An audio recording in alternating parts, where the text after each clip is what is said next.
What's up guys, welcome to the GC journey. In this video, the GC returns to the dyno in order to make more power. If you saw the last dyno episode, then you would have seen that the GC made 360 wheel horsepower and 448 Newton meters of torque. Yotam, who tuned the car, decided that we had to stop at that point.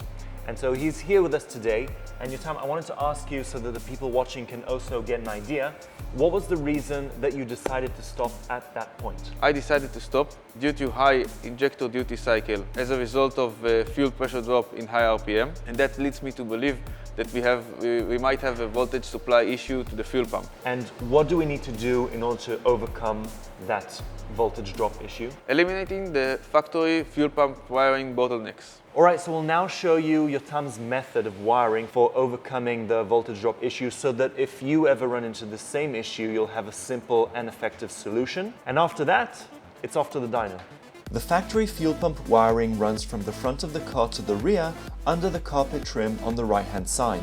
There are also two factory connectors we will have to delete since the connector pins will not be able to handle the current passing through them, and that could result in a connector melting. We have one connector in the front of the car and one connector underneath the rear seats. So the first thing we will need to do is remove all the plastic trim, rear seats, and the footrest covering the ECU wiring so we can reach all the wires and connectors that we need to delete. We will also be doing some modifications to the wiring on the fuel pump hanger, so that will need to come out as well. Here you can see the factory connector that we will be bypassing in the front of the car, and this is the connector we will be bypassing in the rear of the car.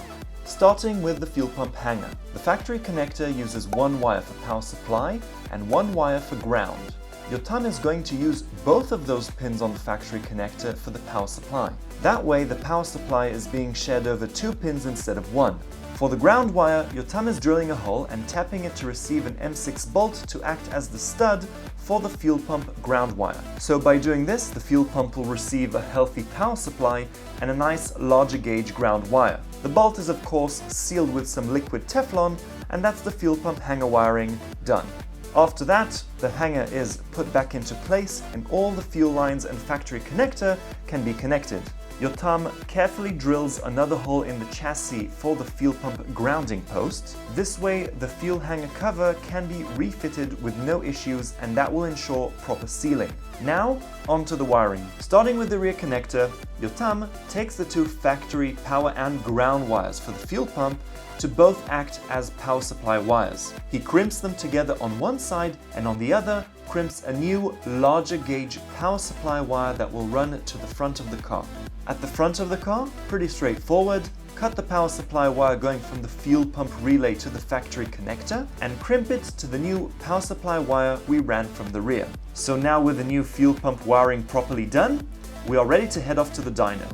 Okay, so we are here at the dyno and we've done the fuel pump wiring, it's all sorted. Also, off camera, we replaced the turbo exhaust housing from a 0.64 to a 0.82. Yotam is now going to work his magic, doing some tuning, some power runs, and we're going to see how much more power the car can now make. Yeah, let's go.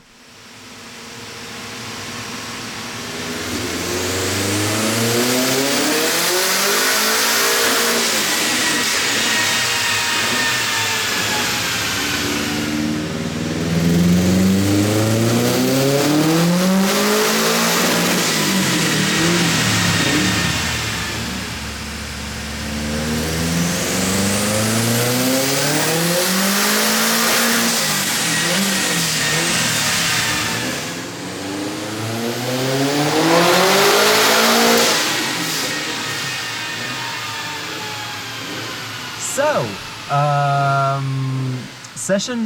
dyno session is over, and not quite the results we were hoping for. The GC made 376 wheel horsepower, 49 kgm, which I will translate that into torque on screen. That was at 27 pounds a boost. Yotam, tell our viewers what happened. We for sure have problems in the fuse box and relay area that we have for the Haltech. The fuse for the fuel pump has melted during the dyno session. We had to stop the dyno in the middle because we had issues with that. Okay. And we have to check the wiring in the fuse box, in the fuse/relay box. I'm sure that there is something there also that that limits us because the fuel injector duty cycle still is high. And again, the car has still some boost issues in high RPM. The boost drops and I couldn't raise it whatever I do. Peak power is not at the 27 pounds of boost, it's around 20. And it's still at 20, although you raise the boost, you still don't get the boost level that you want to achieve on high RPM. Okay, so we didn't add any lag by moving to a larger exhaust housing? No, we didn't, but still we didn't improve anything, because that leads me to believe that we have something around the intake area of the turbo. Maybe the intercooler itself limiting the turbo, maybe it's the intake housing that the turbo has.